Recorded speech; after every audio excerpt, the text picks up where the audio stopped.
Entonces, continuamos con el grupo de fisiopatología, grupo B, hoy 19 de junio. Como les comentaba, quería quería que vean lo que es la parte de la insulina ahora, la parte de la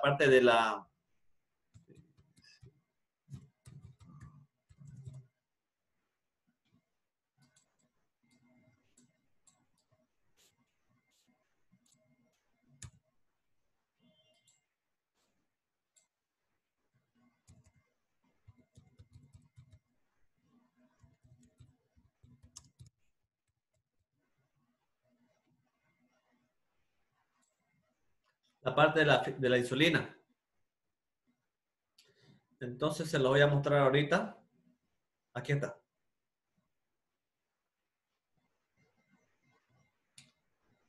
¿Dónde estamos? Aquí ya. Ya. Entonces les voy a compartir la parte de lo que hablamos ahorita, lo que acabamos de ver todas las diapositivas, la parte de la insulina. Con esto se le va a quedar más que claro todo lo que es la parte de la fisiopatología en lo que respecta a la insulina. Hola, soy Alberto. En este vídeo voy a hablar acerca de la glucosa, la insulina y la diabetes. Es una pequeña introducción y empiezo. La insulina es una molécula, monosacárido simple, el más importante del organismo, que se utiliza por la parte de las células para producir energía. Es pues muy importante. La glucosa entra por los alimentos hasta el intestino y de ahí pasa a la sangre, y entonces por la sangre va por los capilares hasta llegar a las células que lo utilizarán para fabricar energía. Vamos, por ejemplo, que esto que he dibujado ahora es un capilar y esto sería una célula.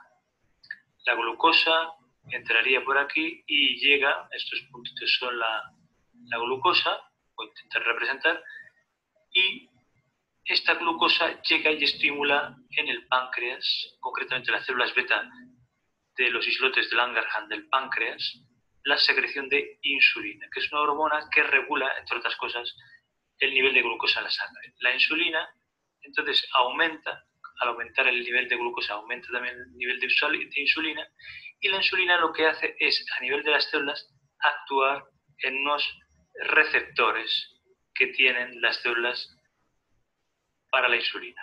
Este receptor al activarse hace que una serie de vesículas que hay por las células se unan y formen una cosa que se llama un transporter, que es una estructura que permite que la glucosa entre dentro de la célula.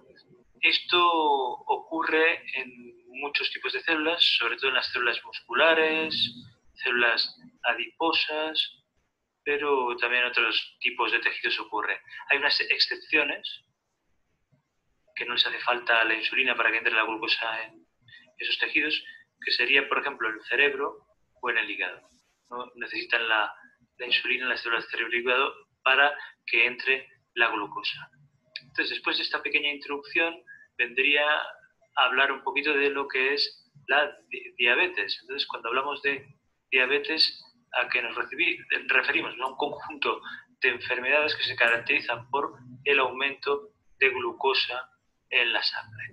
Este aumento de glucosa puede ser debido a que haya un déficit de insulina, en este caso hablaríamos de diabetes tipo 1, o puede ser que a este nivel de receptores haya un defecto de forma que sean menos sensibles a la insulina, nosotros le llamamos una resistencia, y entonces la insulina que se agrega, aunque se segregue, tiene menos efecto. Entonces este tipo de diabetes se llamaría tipo 2. Y bueno, eso es todo. Espero que haya quedado claro. Muchas gracias.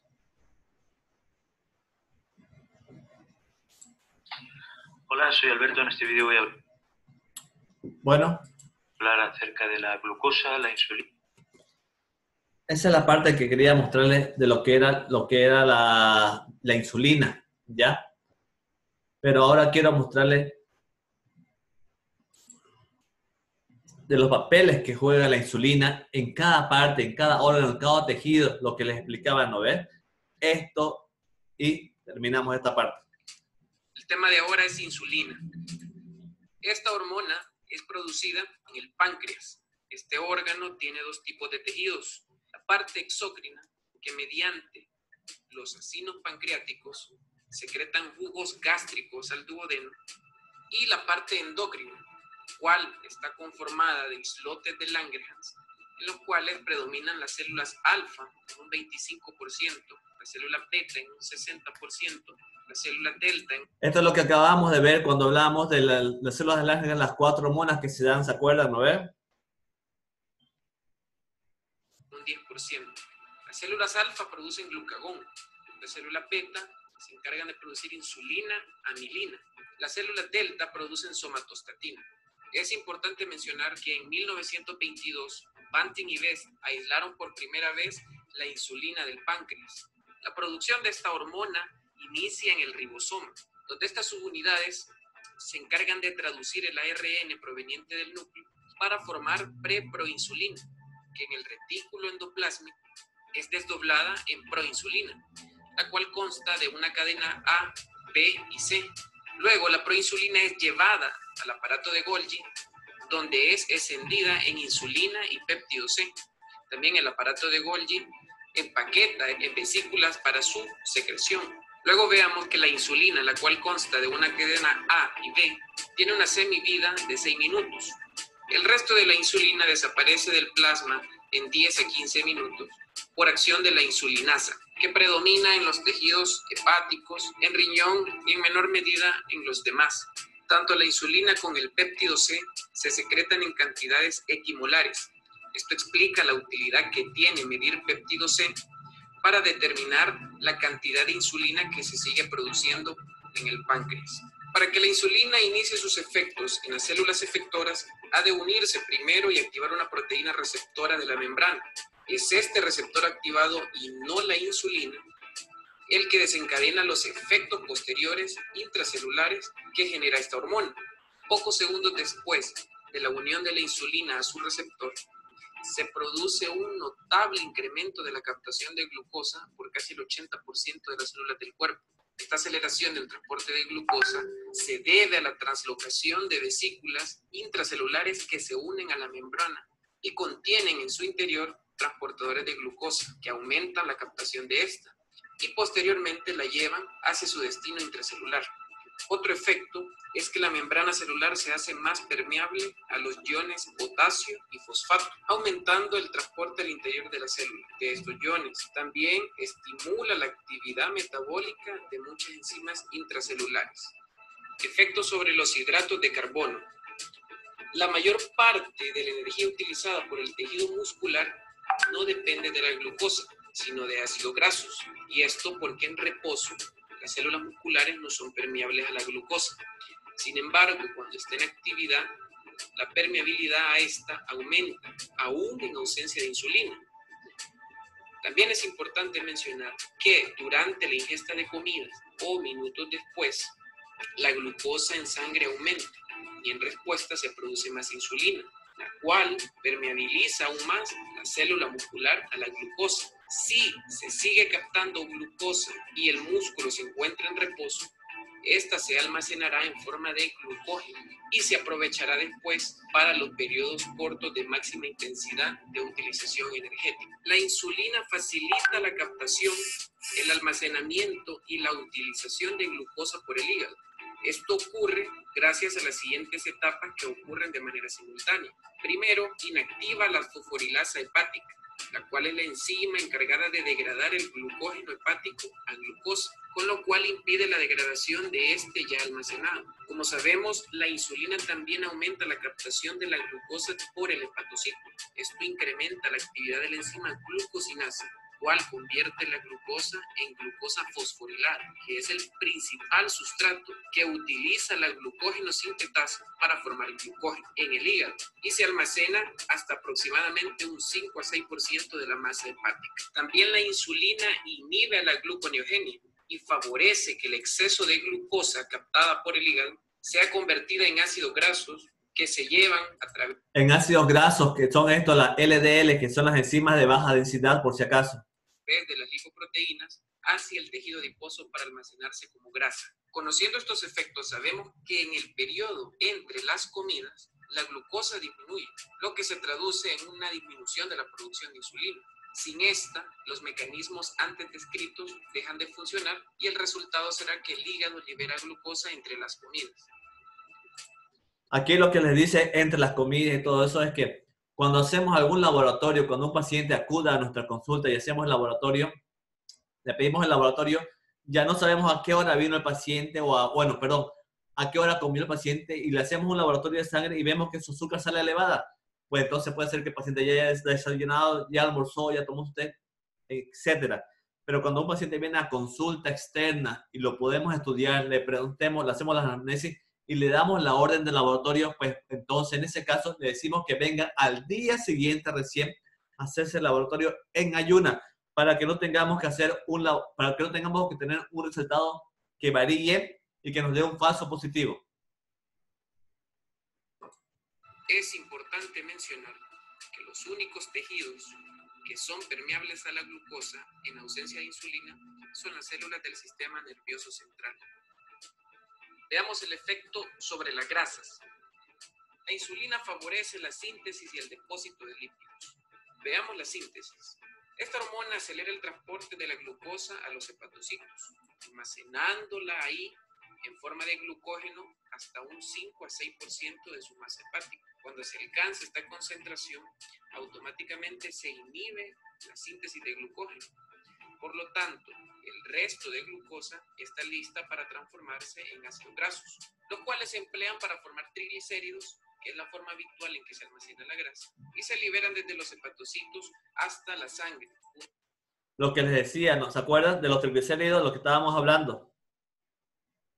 Con las lipoproteínas. Luego la insulina activa la lipoproteína lipasa que se encuentra en las paredes de los capilares del tejido adiposo.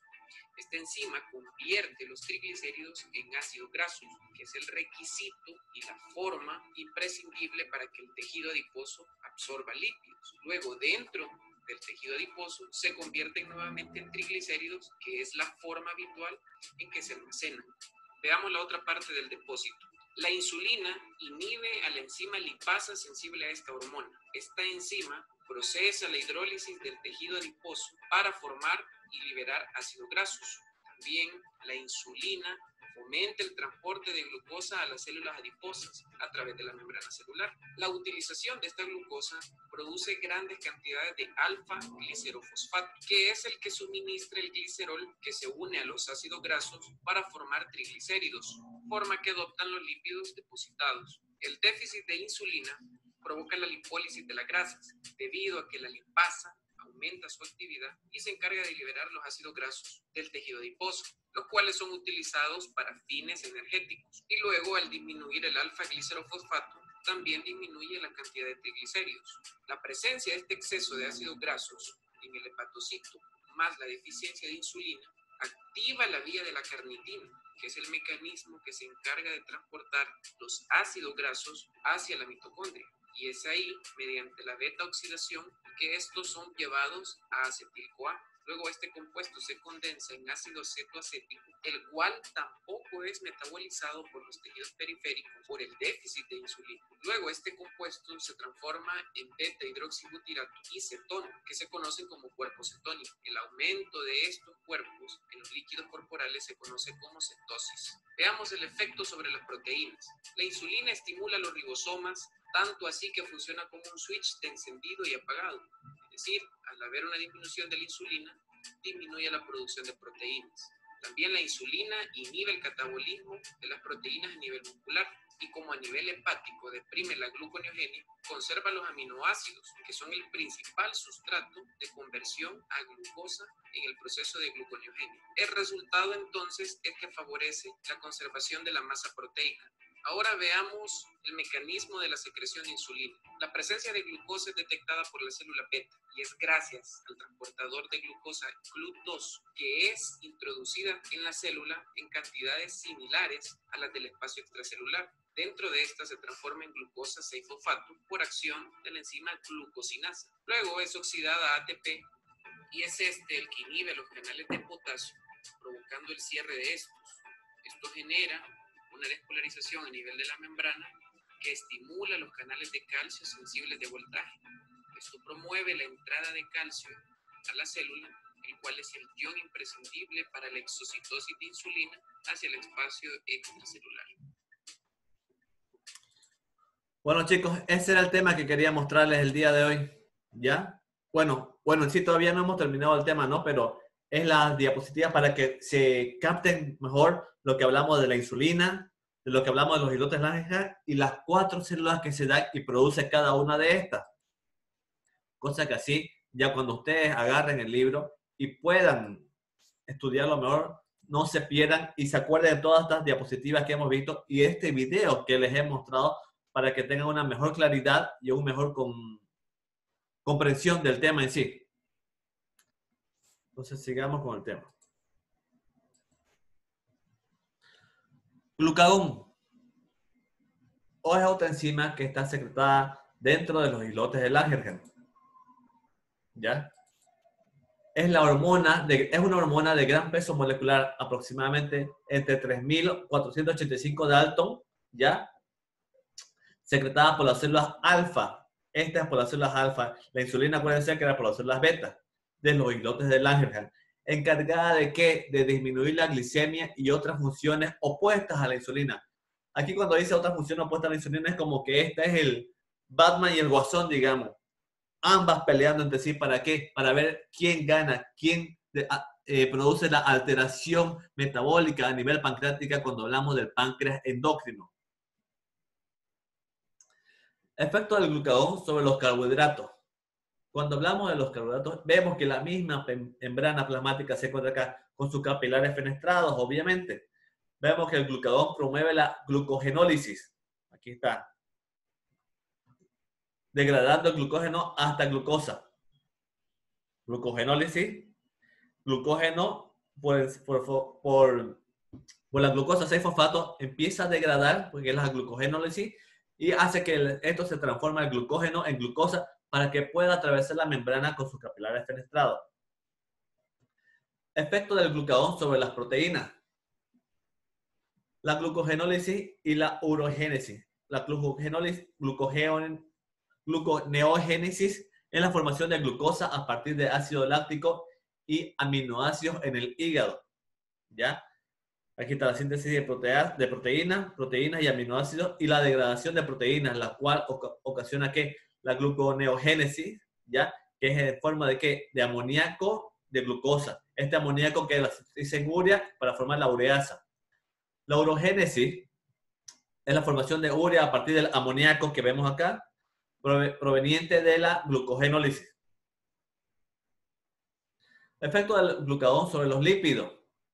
El glucagón estimula la lipólisis y la cetogénesis sobre el hígado. Vemos acá la glucosa, las células alfa-glicerofosfato, que se va en triglicéridos, que ya hemos visto cuando hablamos de insulina, lipasa sensible a hormonas, ácidos grasos, lo que acabamos de hablar también, y el glicerol.